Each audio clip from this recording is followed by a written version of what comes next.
Primeira parte. Métodos básicos para manifestar a prosperidade. Abra a mente para a prosperidade 1. Declarei guerra à pobreza quando eu ainda estava no primeiro grau. Morávamos numa região do sul assolada pela pobreza, e a maioria das crianças da minha escola não tinha uma alimentação adequada nem roupas suficientes. Quando minha mãe me dava dinheiro para o lanche, eu simplesmente o dava às outras crianças. Ao tomar conhecimento do que eu estava fazendo, ela começou a preparar os meus lanches. Isso me deixava muito feliz. Significava que eu podia intensificar minha guerra contra a pobreza dividindo os sanduíches em pedaços e entregando-os aos meus colegas. Mamãe jamais foi capaz de impedir que eu distribuísse os meus lanches. Mas quando comecei a distribuir minhas roupas, ela opôs-se decididamente. Finalmente, ela disse: não dispomos de recursos para vestir toda a vizinhança, embora quase tenhamos feito isso neste inverno, graças a você. Vou comprar mais um casaco para você, e é melhor não dá-lo a ninguém. Num dia frio de inverno, cheguei em casa de volta da escola, usando obedientemente o casaco, porém descalça. Havia simplesmente dado de presente meus sapatos e minhas meias. Não foi senão anos mais tarde que aprendi como manter a guerra contra a pobreza de tal maneira que não fosse obrigada a dar meus lanches, sapatos e meias. Um economista de Wall Street deu-me recentemente sua receita para o fim da pobreza. O que é necessário não é tanto uma guerra contra a pobreza, mas uma compreensão das forças que geram a prosperidade. Porque você precisa abrir a sua mente para a prosperidade. As forças que geram a prosperidade são mentais e espirituais. Para uma guerra mental e espiritual contra a pobreza, a primeira coisa que você precisa fazer é abrir a mente para a prosperidade. Cheguei a essa grande verdade quase acidentalmente. Eu exercia o cargo de pastora em Birmingham, Alabama, quando a pior recessão desde a Grande Guerra assolou o país. Birmingham é uma cidade industrial. Essa recessão afetou economicamente o país de tal forma que milhares de pessoas ficaram desempregadas. Havia filas de mendigos para receber alimentos gratuitamente, todos falavam de depressão, tempos difíceis e indigência. Finalmente, o governo decretou estado de calamidade na cidade, disponibilizando ajuda federal. Foi durante esse penoso período que as pessoas que frequentavam a minha igreja pediram que eu ministrasse um curso que revelasse as leis mentais e espirituais da prosperidade. Logo descobri uma coisa importante. Embora as pessoas que frequentavam esse curso necessitassem desesperadamente prosperar, a maioria delas tinha a ultrapassada e errônea ideia de que ser rico é pecado. Elas sentiam-se culpadas até mesmo por comparecer a um curso sobre prosperidade. A partir de então, descobri que não existe nada de incomum nessa atitude. A maioria das pessoas com problemas financeiros tem um bloqueio psicológico a respeito da prosperidade.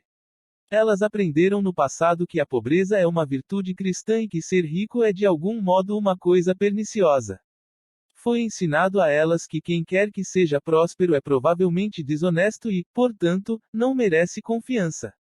De qualquer modo, é um pecador. Como a pobreza pode ser uma virtude cristã, quando a pobreza é a causa da maioria dos problemas do mundo? O comunismo baseia-se na pobreza. Um economista disse que a principal diferença entre a democracia e o comunismo pode ser descrita em uma palavra: abundância, ou prosperidade. As pessoas prósperas não gostam nem necessitam do comunismo. Não apenas a guerra e o comunismo são causados pela pobreza, mas também a doença, o crime, a delinquência juvenil, o analfabetismo, parte do problema das drogas, tumultos e terrorismo. Todos podem estar relacionados com as situações de pobreza. É como se a alma humana estivesse se sublevando contra as privações nesta era de esclarecimento espiritual ou intelectual, porque a alma sabe intuitivamente que o homem deveria ser próspero. Como abrir a mente para a prosperidade? Você pode abrir a mente para a prosperidade renunciando à ridícula ideia de que a pobreza é uma virtude cristã, uma vez que ela é apenas um defeito comum. A pobreza é definitivamente um pecado, não uma bênção. Como afirmou Charles Fillmore em seu livro Prosperity, Prosperidade. O Pai deseja para nós um bem ilimitado, não simplesmente os meios para uma parca subsistência. Não poderemos ser muito felizes se formos pobres, e ninguém precisa ser pobre. Ser pobre é pecado. Não há nada de novo a respeito dessa ideia. Um século atrás, um pastor batista chamado Dr. Russell Conwell ficou famoso por causa de uma palestra, intitulada Acres of Diamonds, Acres de Diamantes, que ele fez em todos os Estados Unidos. O Dr. Conwell ganhou cerca de 8 a 12 milhões de dólares enquanto viajava por todo o país, durante um período de 50 anos, fazendo essa palestra, cujas origens ele descobriu na Temple University da Filadélfia. Ao examinar cuidadosamente sua famosa palestra a respeito da prosperidade, você descobre que ele estava tentando acabar com o sentimento de culpa do ouvinte por se tornar próspero. Digo que você deveria ser rico. Você não tem motivos para ser pobre. Viver e não ser rico é um infortúnio, e é duplo infortúnio porque você poderia tanto ser rico como ser pobre. Você pode abrir a mente para a prosperidade quando compreender que, do estudo e da aplicação das leis mentais e espirituais da prosperidade, você não está tentando fazer com que Deus lhe dê alguma coisa. Como assegura a Bíblia, tudo pertence a vocês, e Coríntios 3:21 da manhã. No princípio, Deus criou um fecundo universo e depois criou o homem com inteligência e o colocou neste mundo de abundância, outorgando-lhe o domínio sobre ele. Gênesis 1. Você está apenas tentando abrir a mente para receber a herança de abundância que lhe foi legada desde o princípio. Você pode começar a abrir a mente para essa abundância, afirmando muitas vezes: eu sou o filho rico de um pai amoroso, por isso não tenho receio de prosperar. Havia um homem de negócios que tinha sua própria fórmula elementar para abrir a mente para a prosperidade. Quando as pessoas perguntavam: como vão os negócios? Ele tinha uma resposta padrão: não importando a situação econômica do momento, os negócios vão maravilhosamente bem, porque há ouro em pó, no ar. Tudo parecia estar bem para esse homem. Não importando o que as pessoas à sua volta fizessem ou dissessem, ele prosperava. Os amigos dele diziam: não compreendo. Tudo o que ele toca vira ouro. Relatos de pessoas que prosperaram. Naquele meu primeiro curso sobre a prosperidade em 1958, e pelos resultados dos cursos que desde então ministrei, tenho observado que tão logo as pessoas compreendem que ser próspero é um privilégio em vez de uma falha espiritual, é como se as janelas do céu se abrissem para elas. Relatos recentes de pessoas que abriram a mente para a prosperidade incluem os seguintes. Uma comerciante duplicou os seus ganhos financeiros e então realizou um casamento bem-sucedido com um homem rico, depois de ter permanecido viúva por 10 anos. Uma dona de casa adotou essa maravilhosa maneira de ver as coisas e dentro de pouco tempo foi informada de que o marido havia acabado de herdar uma grande parte da empresa para a qual trabalhava. Outra dona de casa viu o marido progredir, recebendo uma promoção após a outra em seu emprego numa firma de engenharia. Eles receberam uma herança em dinheiro, compraram uma nova casa e 2 carros novos e, depois de terem tentado durante vários anos, conseguiram adotar algumas crianças. Um jovem professor universitário tirou outro diploma e logo conseguiu um excelente emprego, com um salário muito maior, numa universidade estadual. Uma empregada doméstica narrou uma viagem de 6 semanas pela Europa. Uma professora foi transferida de um departamento conturbado de sua escola para um setor pedagógico mais organizado. Um casal conseguiu comprar uma linda casa nova sem dar nenhuma entrada. O antigo proprietário deu-lhes um desconto de $8.000. Um casal conseguiu bolsas escolares para os 2 filhos. Uma mulher que trabalhava no setor de imóveis conseguiu sua licença de corretora e abriu a sua própria imobiliária. Outra corretora de imóveis fez a sua primeira venda em 1 ano.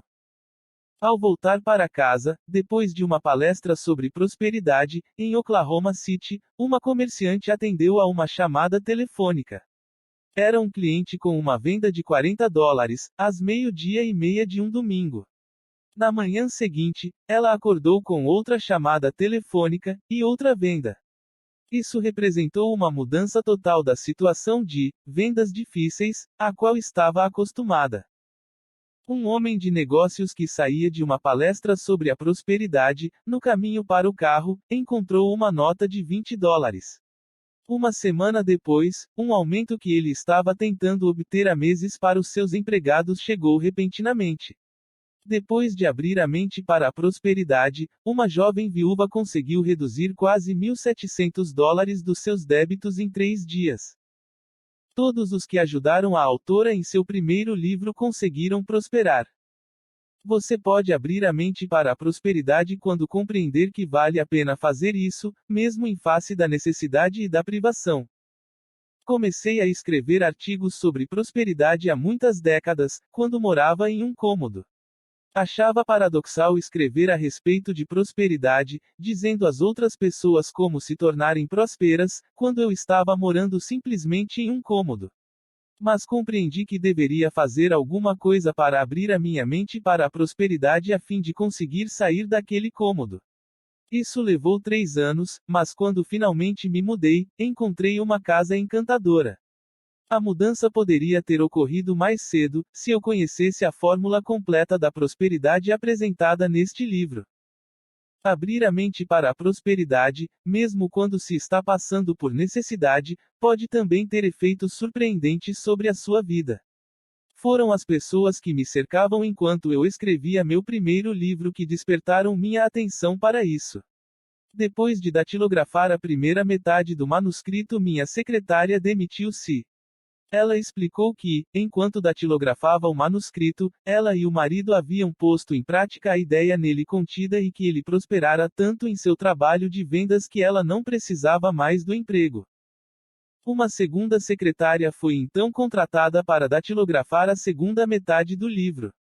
Antes de completá-lo, ela também demitiu-se. Explicou que o marido havia sido despedido do trabalho quando ela assumira o cargo, mas que agora ele havia conseguido o melhor emprego de sua vida como engenheiro, que o obrigaria a se mudar para outro estado.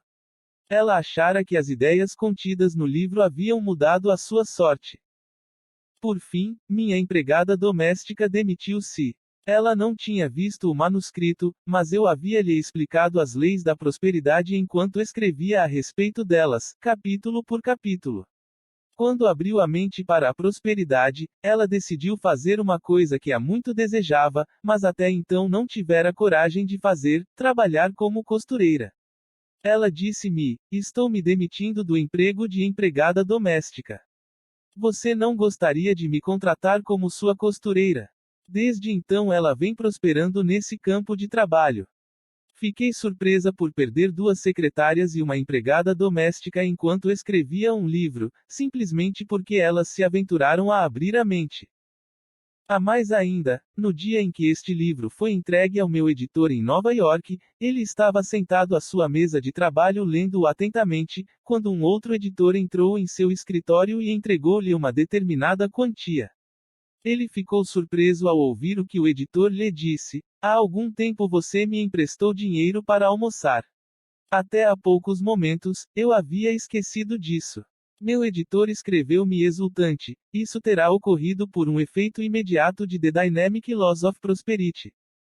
Um relato do tipógrafo deste livro. No entanto, um relato ainda mais atualizado a respeito do poder de se abrir a mente para a prosperidade foi feito pelo tipógrafo deste livro. Ele escreveu de Hollywood, Califórnia. Sou a pessoa que teve o singular prazer de fazer a composição tipográfica da versão revisada do livro Abra a Mente para a Prosperidade para a sua editora na Califórnia. Esse manuscrito prendeu minha atenção do primeiro ao último parágrafo e me senti muito melhor tanto mental como emocionalmente por ter tido essa experiência. Abra a mente para a prosperidade, especificamente, abriu a minha mente para certas verdades incontestáveis, a maioria das quais eu conhecia desde a infância. Mas, à medida que me envolvia cada vez mais na rotina de trabalho e da vida diária, acabei me esquecendo da importância delas. Houve uma época da minha vida em que fui um crente ardoroso no poder da oração. Contudo, nunca soube como realmente expressar em palavras minhas orações, tampouco que elas deveriam ser acompanhadas pela visualização daquilo que eu desejava. Este livro esclareceu a arte da oração dinâmica de uma maneira muito concisa e sucinta. Eu já havia orado pedindo orientação para a minha vida, mas jamais sonhei que pudesse obter acento circunflexo lá dessa maneira, por meio da composição tipográfica do livro Abra a Mente para a Prosperidade. Achei que você devia saber disso. A verdadeira definição de prosperidade. Você poderá abrir a mente para a prosperidade quando compreender a verdadeira definição da palavra. Você é próspero na medida em que tem paz, saúde e abundância na vida. Prosperidade inclui paz de espírito. Um homem de negócios escreveu recentemente: o estudo da prosperidade com toda a certeza traz paz de espírito. Desde que me dediquei a esse estudo, minha mulher parou de querer me controlar e minha sogra começou a me deixar em paz. Prosperidade inclui harmonia. Um jovem músico que compareceu a um de meus cursos sobre prosperidade estava desempregado há meses. Imediatamente após o curso, ele conseguiu o melhor emprego de sua vida. Mais tarde, ele escreveu: tive uma agradável surpresa em consequência de meu estudo. Isso aconteceu porque eu necessitava de um emprego, que consegui rapidamente.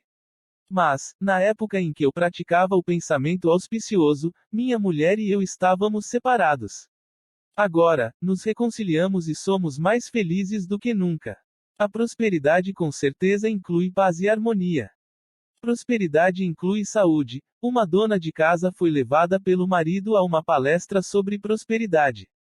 A mulher vinha sofrendo há 12 anos de uma doença crônica que os medicamentos podiam aliviar temporariamente, mas não conseguiam curá-la. Quando os medicamentos eram suspensos, a dor voltava. Naquela noite, de volta para casa depois da palestra, ela observou que pela primeira vez em 12 anos não sentia dor quando não usava medicamentos. Isso aconteceu há 8 anos. A dor nunca mais voltou. Esse casal também prosperou financeiramente, mas sua principal demonstração de prosperidade foi uma cura física. Prosperidade inclui boas condições financeiras. As pessoas às vezes podem pensar: uma vez que a prosperidade inclui paz e saúde, ela significa mais do que apenas dinheiro. É verdade, mas o que há de errado com a prosperidade como dinheiro? Uma maneira importante de abrir a mente para a prosperidade é abri-la deliberadamente para a ideia de que o dinheiro é espiritual, de que o dinheiro faz parte da sua herança espiritual. Existem milionários na Bíblia. Saber que os grandes líderes espirituais da Bíblia eram pessoas prósperas ajuda a abrir a nossa mente para a prosperidade. Muitos desses líderes eram literalmente milionários. Eles pareciam saber que a prosperidade era uma graça espiritual e a pobreza, uma maldição. No primeiro livro da Bíblia, encontramos 4 milionários entre os grandes líderes hebreus: Abraão, Isaque, Jacó e José. A Bíblia descreve nitidamente os seus bens. Em geral, lembramos de Abraão como o patriarca do povo hebreu, o que ele foi, mas ele foi também um milionário. As Escrituras declaram que ele tinha muitas propriedades e que o Senhor o havia abençoado em tudo. Gênesis 24:1.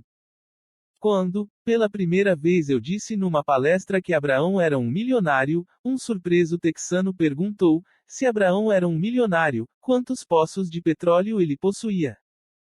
Respondi: não sei, mas vou descobrir. Quando examinei a descrição bíblica dos bens de Abraão, não pude encontrar um único poço de petróleo que lhe pertencesse. Porém, enquanto examinava cuidadosamente as passagens que descreviam suas riquezas, um versículo chamou a minha atenção: Abraão era muito rico em rebanhos, em prata e em ouro. Gênesis 13,2. Quando alegremente contei ao cético texano que Abraão havia sido um rico criador de gado, ele ficou tão impressionado que insistiu que o gado de Abraão era provavelmente da raça Longhorn originária do estado da Estrela Solitária. A despeito de meus protestos, ele saiu da palestra muito feliz. A Bíblia é um livro didático sobre a prosperidade. Você poderá abrir a mente para a prosperidade quando compreender que a Bíblia é o maior livro didático sobre a prosperidade já escrito, e começar a estudá-la sob esse ponto de vista. A Bíblia está repleta de histórias a respeito de pão e peixe. Isso é um maravilhoso simbolismo da prosperidade. O pão simboliza a substância do universo, que nós produzimos e a qual damos forma com nossos pensamentos e palavras de prosperidade. O peixe simboliza as ideias de progresso. A palavra ouro aparece mais de 400 vezes na Bíblia. Existem entre 3.000 e 4.000 promessas na Bíblia, muitas das quais promessas literais de prosperidade. Alguns teólogos afirmam que há cerca de 8.000 dessas promessas. A preocupação de Jesus com a prosperidade é mostrada na oração do Pai Nosso: o pão nosso de cada dia dá-nos hoje. E perdoamos as nossas dívidas como também nós perdoamos aos nossos devedores. Mateus 7:11 da noite, 12. Muitos dos milagres de Jesus foram milagres de prosperidade e muitas de suas parábolas foram parábolas sobre prosperidade. Quando Jesus disse aos discípulos, referindo-se ao moço rico: em verdade vos digo que um rico dificilmente entrará no reino do céu, foi porque ele sabia que aquele homem rico era dominado por suas posses em vez de controlá-las. Mateus 7:23 da noite, 24. A conscientização espiritual da prosperidade proporciona a você o controle de seus bens, em vez de permitir que seus bens o controle. A prosperidade é necessária para o seu crescimento. Você poderá abrir a mente para a prosperidade quando compreender que a prosperidade é uma necessidade para o seu crescimento espiritual, porque ela lhe dá liberdade para crescer espiritualmente. Certa vez sente-me ao lado de um médico quiroprático em um banquete para o qual ambos éramos oradores convidados. Esse homem falou-me a respeito de como as abordagens mental e espiritual da prosperidade vinham sendo importantes para ele durante anos. Ele descreveu como tinha deixado de ser um jovem médico batalhador e esforçado que nada tinha, para se tornar um homem feliz e rico, que agora possuía a própria clínica, uma grande clientela, uma linda casa, uma admirável família, carros, investimentos, imóveis, e até um avião particular. Ele disse o seguinte: hoje sou um médico muito melhor, um marido e um pai muito melhor, um cidadão muito melhor porque sou próspero. Agora tenho tempo para estudar a verdade, para me desenvolver espiritualmente até um ponto que jamais atingira antes. Todas as pessoas deviam ser prósperas, porque a prosperidade lhes dá liberdade. A prosperidade é uma necessidade para o crescimento espiritual. A verdadeira prosperidade tem uma base espiritual. Você poderá abrir a mente para a prosperidade ao seguir o conselho de Moisés aos Hebreus há milhares de anos. Lembra-te de Yahvé teu Deus, pois é Ele quem te concede força para enriquecer. Deuteronômio 8:18 da manhã. Este é o eterno segredo da prosperidade: Deus é a fonte de suas riquezas. Enquanto você estiver em contato com a fonte, você será próspero. É quando você se afasta de Deus como a fonte, e está na dependência das pessoas e das circunstâncias para a sua prosperidade, que surgem seus problemas financeiros. As pessoas e as circunstâncias são canais para as suas riquezas, com certeza, mas Deus é a fonte. Sabendo disso, você não temerá se o canal mudar, mas confiará em Deus como a fonte para obter orientação e riquezas. Não dependo das pessoas e das circunstâncias para prosperar. Deus é a fonte da minha prosperidade e agora mostra seus canais de riqueza para mim. Há muitos anos, quando parecia que as pessoas e as circunstâncias controlavam meus bem-estar, descobri este útil trecho em Lessons in Truth, lições sobre a verdade. Nenhuma pessoa ou coisa no universo, nenhum encadeamento de circunstâncias, pode, de maneira nenhuma, interpor-se entre você e sua felicidade, seu bem-estar. Você pode achar que existe alguma coisa entre você e o desejo do seu coração, e assim vive com esse desejo irrealizado, mas isso não é verdade. Negue essa crença, e estará livre. Então você verá o bem-estar fluir para você, e verá nitidamente que nada pode existir entre você e o que lhe pertence. As afirmações que utilizei naquela ocasião para me ajudar a abandonar a crença de que a personalidade tinha poder para impedir meu bem-estar e meu relacionamento com Deus como a fonte de minha prosperidade foram as seguintes. Vejo nitidamente que nada nem ninguém pode ficar entre mim e o que me pertence. ELMINO da minha mente e da mente de todas as outras pessoas qualquer ideia de que o que me pertence pode ser tirado de mim. Aquilo que se destina ao meu bem maior se avizinha de mim e, em minha nítida percepção da verdade, eu o recebo com alegria. Nada pode se opor ao meu bem maior. Ninguém pode se opor ao meu bem maior. Agora posso realizar grandes coisas com facilidade. Recusando-me a criticar a prosperidade dos outros, volto-me para Deus, peço a orientação dele e sou próspero. O amor não faz de mim alguém invejoso. A verdadeira prosperidade me deu a liberdade. Minha vida não pode ser limitada. Meus rendimentos financeiros não podem ser limitados. Cristo, que agora está comigo, livra-me de todas as limitações. Agora sou rico em espírito e no mundo da matéria. O amor clemente de Jesus Cristo agora me liberta de todos os enganos relacionados com o dinheiro, no passado ou no presente. Encaro o futuro com consciência, liberdade e destemor. A Bíblia mostra claramente que, enquanto os hebreus reconheciam Deus como a fonte de suas riquezas e o buscavam pedindo orientação, eles prosperaram extraordinariamente. Foi quando desviaram de Deus e começaram a se voltar para as pessoas em busca de riquezas, no tempo de Salomão, que o povo hebreu dividiu-se financeira e politicamente e foi para o exílio. Essa atitude é positiva. Talvez você esteja se perguntando, mas essa ideia de confiar em Deus como a fonte de minhas riquezas funciona mesmo? Um outro médico disse-me recentemente: nunca havia prosperado realmente, embora tenha trabalhado com afinco, até que aprendi que a riqueza tem uma base espiritual. Depois que comecei a afirmar diariamente que Deus era a fonte de minhas riquezas, que eu não tinha que depender de meus pacientes ou de quaisquer outras pessoas ou da situação econômica do país, para a minha prosperidade, consegui construir em 8 meses uma nova clínica, no valor de $100.000. Ele mostrou-me fotografias de sua clínica e ela é realmente muito bonita. Essa é uma ideia positiva, que Deus é a fonte de sua prosperidade e que sua prosperidade tem uma base espiritual. Quando você abrir a sua mente para essa ideia libertadora, começará a prosperar. Você poderá estar pensando, está bem, mas conheço pessoas que não são religiosas mas são extraordinariamente prósperas. Elas não reconhecem Deus como a fonte de suas riquezas. Talvez elas sejam prósperas no sentido financeiro, mas lembre-se de que a verdadeira prosperidade inclui paz e saúde. E quanto à paz de espírito e à saúde do corpo dessas pessoas?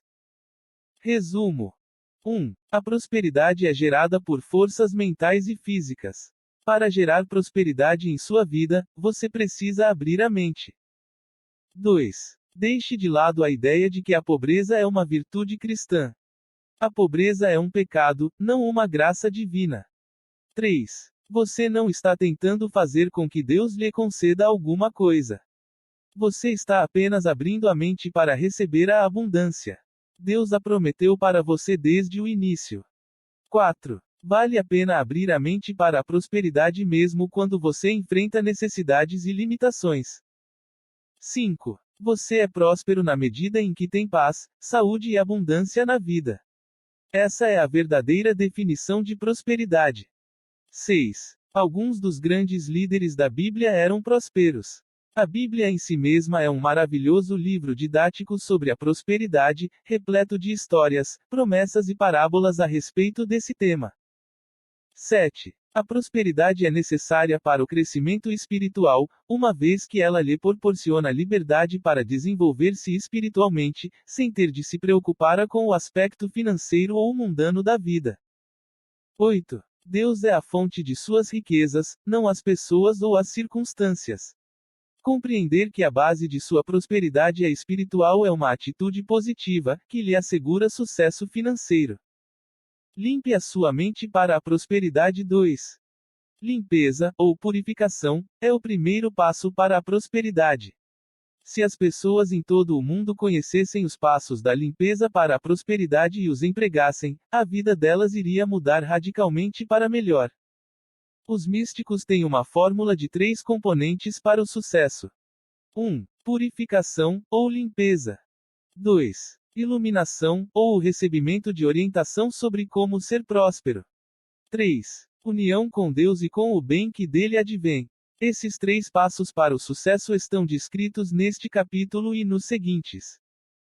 A Bíblia está repleta de símbolos de purificação, sacrifício, renúncia e contrição.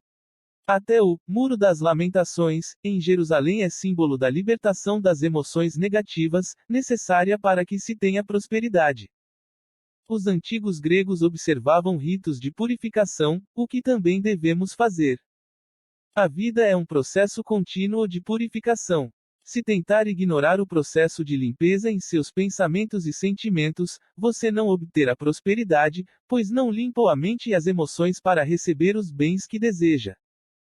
A doutora Evelyn Underhill explicou: o processo de limpeza representa uma grande parte de nossa vida espiritual. Se não conseguimos a purificação nesta vida, isso é responsabilidade nossa. Como limpar a mente? Você precisa se livrar daquilo que não quer, para dar lugar ao que quer. A riqueza, dinheiro, poder da mente, não flui facilmente para uma situação confusa, tumultuada. A riqueza não flui facilmente para um estado emocional confuso, desordenado e cheio de rancor. Você precisa começar a criar um vácuo, tanto exterior quanto interior. As influências magnéticas são transmitidas perfeitamente através do vácuo. Ao criar um vácuo, você começa a atrair a sua prosperidade.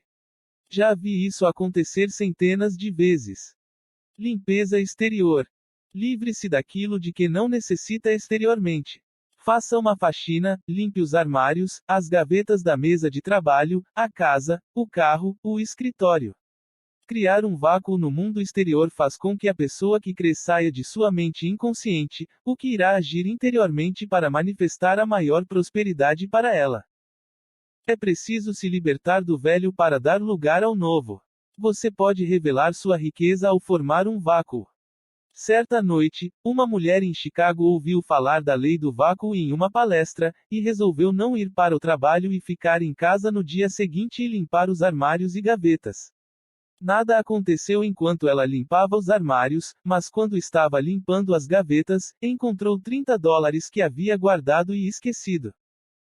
Uma dona de casa criou um vácuo ao se desfazer de velhos lençóis que não combinavam e que estavam em seu armário de roupa de cama e mesa. No dia seguinte, ela recebeu de presente vários novos conjuntos de lençóis e fronhas. Mas nada acontecera até que ela tivesse criado um vácuo para receber luz. Uma afirmação maravilhosa para você utilizar a fim de criar um vácuo é: agora eu me liberto das coisas, das situações e dos relacionamentos desgastados. A ordem divina está agora estabelecida e será mantida em mim e no meu ambiente. A prosperidade chega rapidamente quando se cria um vácuo. Um músico do sul da Califórnia havia estudado há pouco tempo a lei da prosperidade por meio do vácuo e decidiu aplicá-la limpando seu armário. Dentro de 24 horas, aconteceram os seguintes fatos. Como ele era professor de música de uma escola pública, precisava de um emprego de verão. Enquanto limpava o armário, teve a ideia de dar cursos intensivos de música durante aquele período em faculdades e universidades. Ele telefonou para seu representante em Nova York, que gostou tanto da ideia que dentro de algumas horas havia programado cursos nas principais universidades de todos os Estados Unidos, mediante ótimos honorários. O segundo fato que aconteceu foi que outro músico lhe telefonou e disse: tenho recebido muitos convites para trabalhar à noite e nos fins de semana e não posso atendê-los. Posso indicar o seu nome para me substituir em alguns desses convites. Isso possibilitou que ele recebesse um segundo salário durante todo o ano, exatamente na sua vizinhança. Na manhã seguinte, depois de ter feito a limpeza do armário, ele estava indo de carro para o trabalho por uma das famosas rodovias da Califórnia. Enquanto dirigia, ele viu um carro enguiçado. Normalmente ele teria acelerado, mas intuitivamente sentiu-se levado a parar e oferecer ajuda. O proprietário do carro enguiçado era uma mulher que usava um uniforme branco. Depois de examinar o carro dela, ele disse: creio que o motor está apenas superaquecido. Vamos esperar alguns minutos e, se ele não der partida, eu a levarei até a oficina mais próxima onde poderá conseguir ajuda. Notando o uniforme branco, ele perguntou: você faz trabalhos domésticos? Sim, foi a resposta. Você tem alguns dias disponíveis? Indagou ele. Sim, tenho uma quinta-feira a cada 15 dias. Bem, Se quiser trabalhar para minha mulher, está contratada. O professor explicou que há meses vinham tentando encontrar alguém para ajuda-los. Depois, ele exclamou com excitação: se tudo isso aconteceu apenas com a limpeza do armário, mal posso esperar para ver o que acontecerá quando eu limpar a garagem. Desfaça-se das coisas dispendiosas, até mesmo das novas. Ao criar um vácuo exterior, é bom se desfazer do que é dispendioso bem como do que não é, se esses objetos dispendiosos não lhe forem mais úteis. Certa vez eu possuía 2 encantadores vestidos de veludo dos quais hesitava em me fazer porque tinham custado caro. Mas cada vez que eu olhava para eles pendurados no armário, via que não me serviam mais e não tinham utilidade para mim. Finalmente decidi desfazer-me deles, embora fossem modelos exclusivos de estilistas. Em menos de uma semana, recebi uma carta de minha irmã dizendo: tenho um encantador vestido de veludo que comprei no exterior. Ele é, sem dúvida, o vestido mais caro que já tive, mas não o uso. Estou enviando-o pelo correio, na expectativa de que você possa usá-lo nas palestras que faz. Com certeza. Ele chegou exatamente na hora para me acompanhar na viagem seguinte, e sua cor até combinou com o auditório no qual eu falei. Além disso, ele havia custado mais do que os 2 vestidos dos quais eu me havia desfeito. Essa experiência ensinou-me que, ao se desfazer das coisas dispendiosas, a pessoa abre caminho para algo mais bonito, sem pagar nada por isso. Uma vez, o Dr. Ernest Wilson deu-me a seguinte explicação: não precisamos nos livrar apenas do que consideramos mal. Também precisamos nos livrar de formas do bem. O bem raramente é estático. Ele é progressivo, evolui, muda. Temos de deixar que ele seja assim. Temos de nos livrar de formas costumeiras do bem, quando isso é necessário para o nosso progresso ou para o de outra pessoa. Não podemos ter receio de que a lei que trouxe esse bem não trará outro para substituí-lo. Precisamos estar prontos para deixar que os anjos se vão, para que os arcanjos possam entrar na nossa vida. Desapegue-se do bem, mantenha-o moderadamente, liberte-o de bom grado. Às vezes é de algo novo que precisamos nos livrar. Você já comprou alguma coisa por impulso, para constatar mais tarde que não precisava dela? Nesse caso, em vez de se sentir culpado por tê-la comprado impulsivamente, devolva-a ou livre-se dela de alguma forma. Ao agir dessa maneira, você possibilita que o bem equivalente chegue até você. Certa vez comprei um vestido longo por impulso, só para mais tarde constatar que ele não me servia. Logo depois de tê-lo dado de presente a uma pessoa que ficara encantada com ele, a vendedora que costumava me atender telefonou-me para dizer que acabara de receber diversos vestidos longos que pareciam ser exatamente o que eu estava procurando. Depois de examiná-los, encontrei um que prontamente substituiu aquele do qual eu havia me livrado. Ele era muito mais apropriado. Um homem de negócios disse-me recentemente: também vale a pena livrar-se daquilo que não é eficaz. Passei muito tempo assustado com um problema de saúde que os médicos não podiam sanar. Um dia, resolvi criar um vácuo, jogando fora meus remédios. Desde então, nunca mais tive nenhum acesso. Limpeza por meio da ordem. Você pode limpar a mente para a prosperidade, colocando em ordem a maioria das coisas. Enquanto fizer isso, afirme a ordem divina. Deus não viola a sucessão ordenada de eventos. Pelo contrário, ele parece impedir que o acontecimento seguinte suceda até que, antes, a ordem seja estabelecida na atual situação, no atual estado de espírito. O carro de um universitário bateu no carro de um dos seus professores. A companhia de seguros do jovem não atendeu devidamente ao pedido de indenização. A pendência arrastou-se por 2 meses, até que o professor admitiu que não havia afirmado a ordem divina. Quando conseguiu acalmar-se e fazer a afirmação, foi chamado para outra entrevista como o avaliador de seguros. Dessa vez, os papéis estavam prontos para que eles os assinasse e um cheque estava à sua disposição. Emerson referiu-se a uma ordem sublime, em vez de ordem divina. Ele escreveu a respeito do homem que o se coloca, jubilante na ordem sublime. Uma boa afirmação para esse fim é: encontro-me na ordem divina. Encontro-me agora na ordem sublime. Quando as coisas parecem conflitantes e fora de ordem, não se precipite desvairadamente tentando corrigi-las de uma maneira exterior ou tentando mudar outras pessoas e torná-las mais compatíveis. Em vez disso, lembre-se de que a falta de ordem está, antes de tudo, dentro de você. Se puder colocar em ordem os seus pensamentos e sentimentos, as pessoas, as situações e até o universo irão reagir de uma maneira mais ordenada. Duas mulheres estavam viajando de carro durante uma tempestade, quando uma delas lembrou-se de afirmar em ordem divina. Imediatamente a cerração desapareceu, a chuva cessou e elas continuaram a viagem com o tempo firme. Declare com frequência: o fluxo e o refluxo de tudo em minha vida são estabelecidos em ordem divina. Estou em paz e tranquilo. Faça uma lista do que precisa ser eliminado. Você pode purificar a mente para a prosperidade relacionando por escrito as coisas que quer eliminar da sua vida. Durante muitos anos, eu fazia listas daquilo que queria manifestar na minha vida. Mas um irritante problema não desaparecia e eu não entendia por quê. Finalmente, li um livrinho que sugeria que primeiro deveríamos anotar o que desejávamos eliminar da vida, e depois fazer uma lista do que desejávamos manifestar.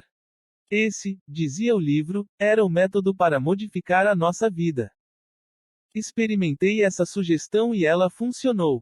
Na verdade, foi surpreendente a rapidez com que aquele desagradável problema desapareceu da minha vida, depois de ter batalhado contra ele durante anos, quando aventurei-me a escrever que desejava que o problema fosse resolvido. Purificação interior por meio da libertação.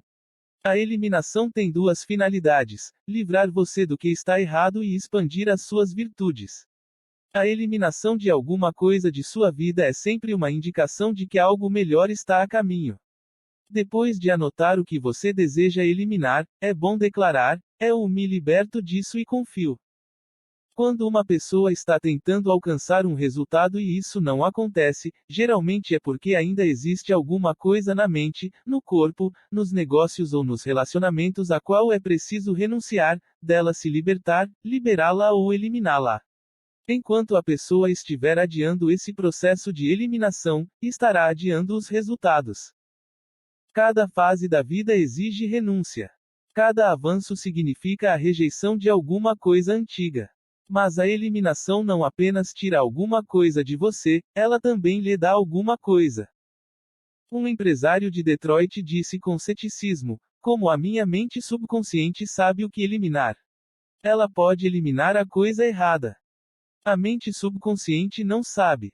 Mas a superconsciente, ou a mente de Cristo, sem dúvida sabe o que eliminar e trabalhará por meio das atividades conscientes e subconscientes para eliminar corretamente do seu mundo o que for preciso, quando você invocar afirmações que declarem que a mente de Cristo que tudo conhece está realizando a eliminação. O Cristo que existe em mim é o meu poder de liberação. O Cristo que existe em mim é o meu poder de libertação. O Cristo que existe em mim liberta-me agora de todo ressentimento ou apego a pessoas, lugares ou coisas do passado ou do presente. Neste momento, liberto-me de todas as coisas e de todas as pessoas do passado e do presente que não fazem mais parte do plano divino para a minha vida. O Cristo que existe em mim manifesta agora meu verdadeiro lugar com as pessoas verdadeiras e a verdadeira prosperidade. Certa vez utilizei essas afirmações de libertação numa ocasião em que eu sentia uma insatisfação generalizada na minha vida, mas não sabia o que precisava ser eliminado. Em breve me foi oferecido um encantador apartamento em um condomínio onde há muito eu desejava morar. Com a mudança veio a liberação de antigos móveis e influências pessoais, das quais eu desejava me ver livre. O novo ambiente proporcionou-me uma nova perspectiva de vida. Embora eu não houvesse compreendido que necessitava da mudança e só nesse momento pudesse tê-la feito, a mente de Cristo sabia disso e a providenciou. Eu utilizei as citadas afirmações de liberação. A inteligência divina sempre sabe o que fazer e responde quando apelamos para ela. Elimine as impurezas da sua vida. Ao mesmo tempo em que limpa os armários, você também precisa limpar a sua vida, se quiser purificar a mente para a prosperidade. Se quiser ter prosperidade, livrar-se de todo o mal e ter suas preces atendidas, você precisar livrar a sua vida das impurezas e coloca-la em ordem. É inútil invocar benefícios, proteção, ajuda, orientação ou cura, se durante todo o tempo você estiver fazendo coisas que sabe que não são corretas aos olhos de Deus e dos homens. Com muita frequência, quando uma pessoa compreende pela primeira vez o poder do pensamento, acha que pode usar o poder mental para obrigar as outras a fazerem o que ela quer. Ela tenta remendar a própria vida com afirmações. Pode até obter alguns resultados, mas esses resultados serão apenas transitórios, a menos que tenham sido alicerçados sobre uma base correta. Uma viúva solitária vinha levando uma vida sentimental e moral questionável desde a morte do marido, sentindo que para mudar esse comportamento deveria tomar alguma providência. Finalmente, ela compreendeu que, se desejasse casar novamente, deveria limpar e purificar a sua vida. Foram necessários pelo menos 6 meses para se livrar de relacionamentos comprometedores, mas depois que ela fez isso houve um tranquilo período de confiança em Deus para lhe mostrar o caminho. Dentro de 1 ano ela se casou com um homem de bem, que ela não teria conhecido se continuasse naquele círculo anterior de amizade. É verdade que Deus, como lei divina, impede o desenvolvimento subsequente até que a ordem seja estabelecida na situação presente.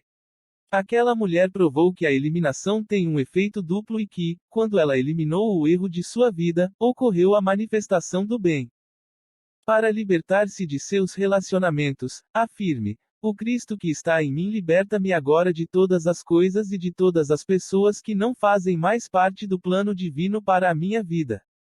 Todas as coisas e todas as pessoas que não fazem mais parte do plano divino para a minha vida libertam-me neste momento.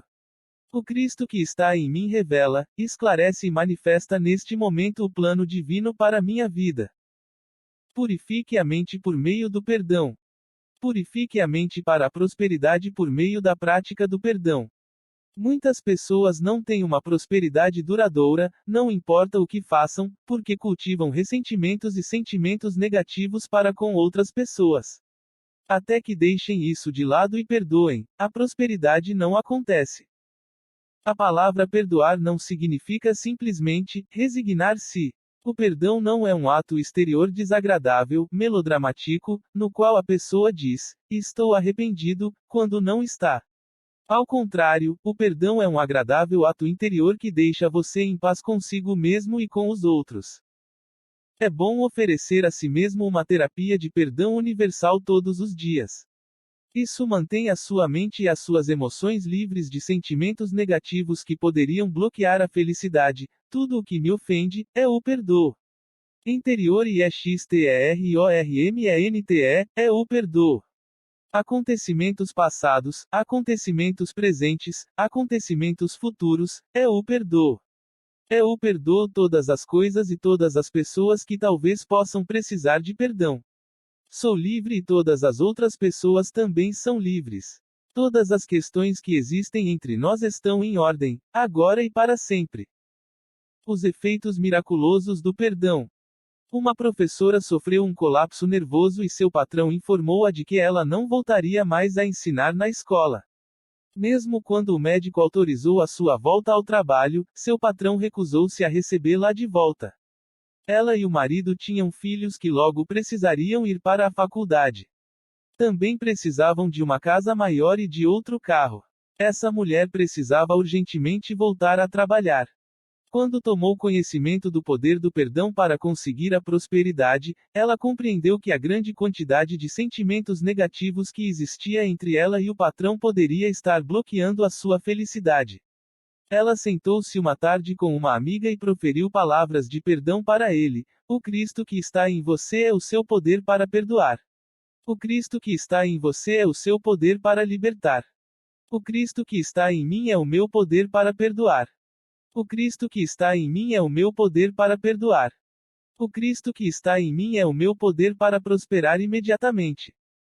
Pouco tempo depois, ela soube que o patrão havia decidido ir para o estrangeiro a fim de estudar durante 1 ano.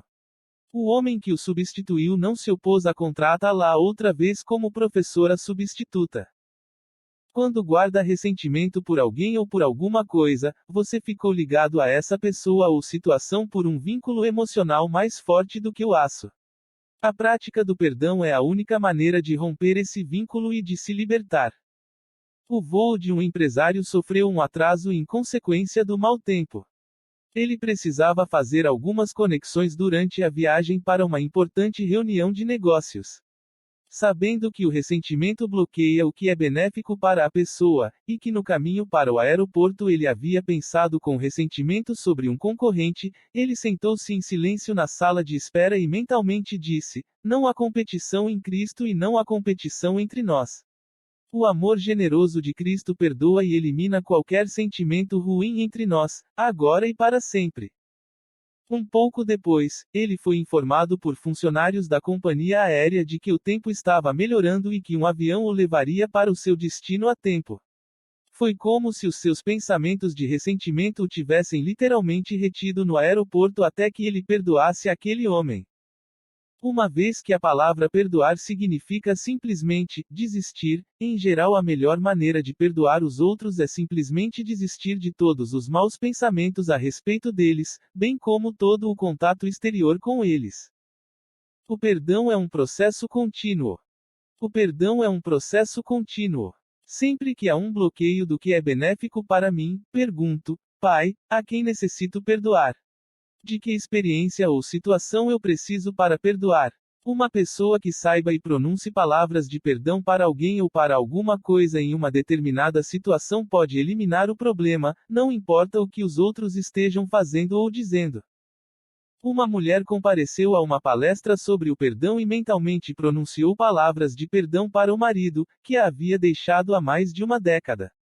Desde então, não tivera notícias dele. Dentro de 24 horas, ele telefonou de longe, pedindo para vê-la novamente. Um famoso conselheiro matrimonial disse que um bom casamento requer uma grande dose de perdão.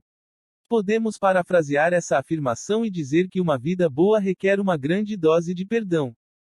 Uma empresária desiludida compareceu a uma palestra a respeito do perdão e, no final, disse: sinto-me muito bem. Acabo de perdoar todas as pessoas que conheço. O palestrante sugeriu que dali em diante ela continuasse a pronunciar palavras de perdão todos os dias, uma vez que o perdão é um processo contínuo. Algumas semanas depois, a mulher retornou e disse: venho praticando o perdão e sinto-me péssima. É que eu não sabia que odiava tantas pessoas.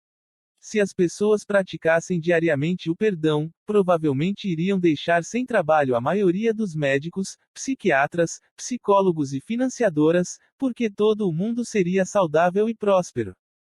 Como conseguir que os outros o perdoem? Ao mesmo tempo que você expressa o seu perdão aos outros, afirme que eles também o perdoam, porque subconscientemente assim o desejam, quer saibam disso ou não. Todos querem se livrar de emoções negativas, quer conscientemente admitam isso ou não. Diga aos outros: o Cristo que está em você me perdoa e me liberta. Todas as coisas estão esclarecidas entre nós agora e para sempre. Uma mãe costumava ter discussões acaloradas com a filha adolescente, que finalmente fugiu com o namorado. A mãe libertou emocionalmente a filha e afirmou que ela a perdoava por todos os sentimentos de animosidade ou rancor entre elas. Durante algum tempo, isso não pareceu surtir efeito nenhum, mas ela continuou a fazer essa afirmação. No devido tempo, elas estabeleceram um relacionamento mais íntimo e espontâneo, mas com mais liberdade para ambas. Há cerca de um ano, durante uma meditação matinal, o nome de um colega de trabalho me veio à mente e tive uma sensação desagradável a respeito dele. Alguns meses antes, eu havia sugerido um determinado projeto ao qual ele se opusera, e assim não fora aprovado.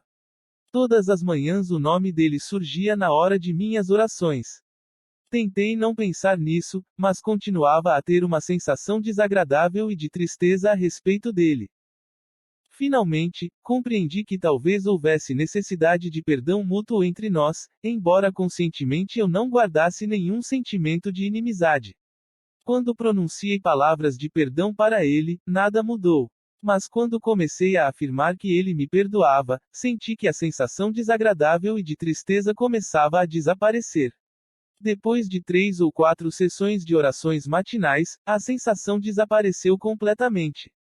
Algumas semanas mais tarde, esse colega de trabalho entrou em contato comigo e sugeriu que dessemos continuidade ao projeto que eu havia recomendado há alguns meses. Nós fizemos isso, e ele provou ser um dos mais bem-sucedidos que já executamos.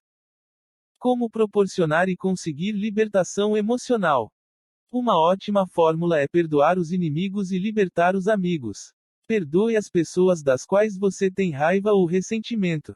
Liberte as pessoas que você ama. Liberte as pessoas amadas e deixe que vão à procura do que for bom para elas. Isso pode ser exatamente o que você não deseja fazer. Você acha que eles precisam de seu apoio, de sua ajuda e de sua compreensão. Mas, quando você tenta ajudá-las, mantendo para com elas uma atitude possessiva, elas se irritam por não se sentirem livres pelo fato de amá-lo e provavelmente criam um problema entre vocês. Lembre-se do seguinte a respeito da libertação: a libertação emocional nunca nos leva a perder alguma coisa que ainda nos pertença por herança divina. Pelo contrário, ela propicia a manifestação do que nos é benéfica de maneira melhor do que antes.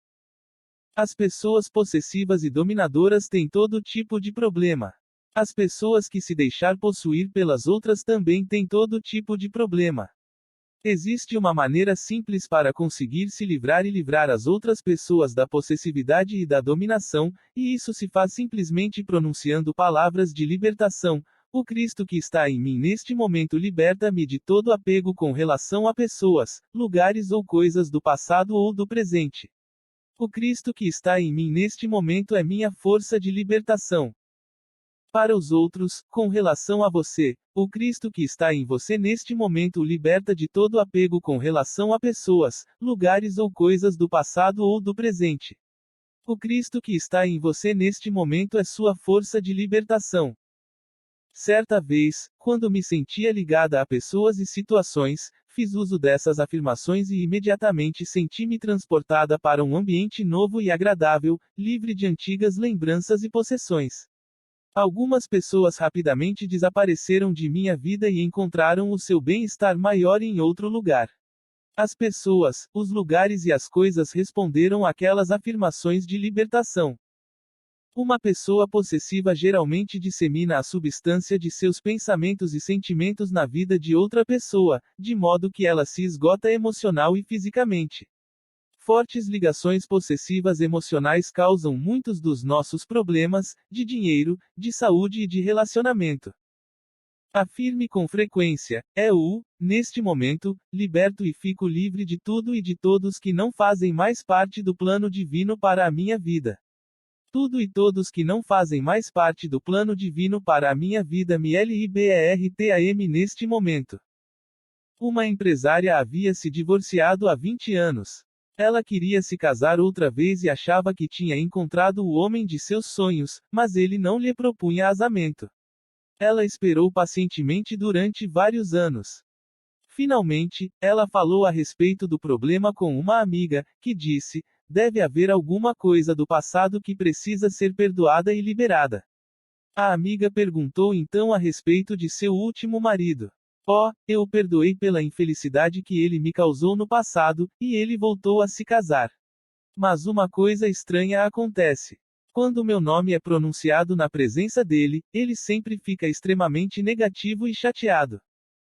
A amiga dela disse: esse deve ser o bloqueio. Vamos declarar aqui e agora que ele a perdoa e liberta para sempre.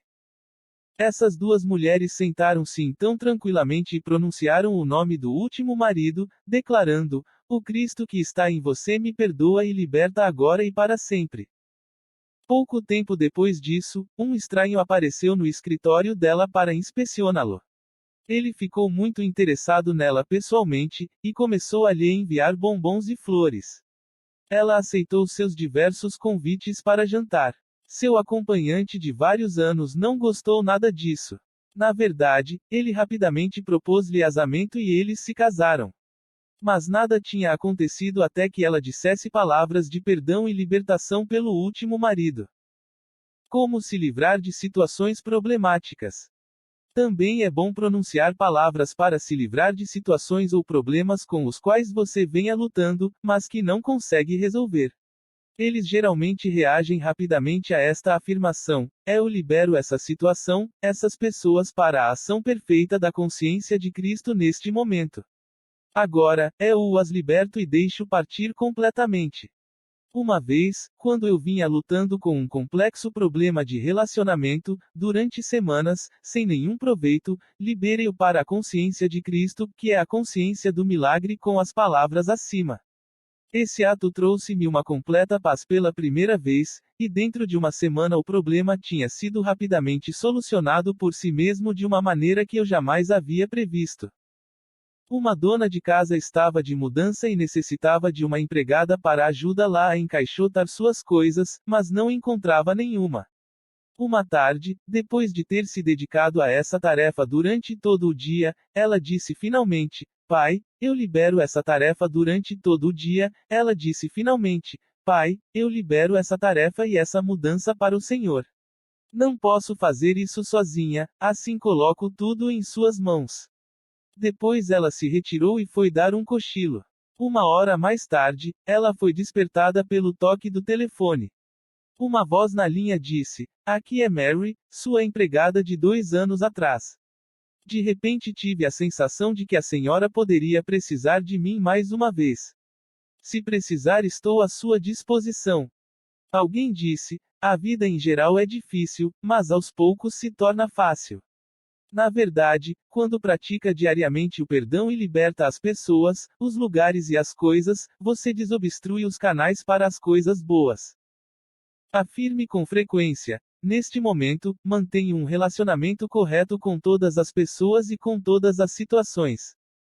O marido de uma mulher que me escreveu estava com a saúde abalada, 2 de seus filhos sofriam com casamentos infelizes e ela enfrentava dificuldades financeiras. Finalmente, ela disse, referindo-se a todos os seus problemas: neste momento entrego tudo a Deus. Nada posso fazer por mim mesma. Em questão de dias, ela obteve um empréstimo. Em poucas semanas, os inquietantes problemas de saúde do marido diminuíram. E daí a um mês, o casamento dos filhos se harmonizou. Cura pela liberação. Uma empresária, com muitas dores, entrou claudicante na sala onde se realizava uma palestra a respeito da prosperidade. Havia um espinho em seu pé que o médico não conseguia localizar. Ela achava que seria melhor deixar que o espinho saísse por si mesmo em vez de se submeter a uma intervenção cirúrgica. Durante a palestra, ela tomou conhecimento do poder de cura da libertação e, nessa tarde, liberou verbalmente seus problemas de saúde para o pai. Tarde da noite, ela despertou com uma pontada de dor no pé afetado. Um exame mais atento revelou que a pele se rompera e o espinho estava saindo. Ela pôde extraí-lo com facilidade e, em poucas horas, voltou a caminhar normalmente. As palavras de liberação a tinham livrado literalmente de uma indesejável situação física. Resumo: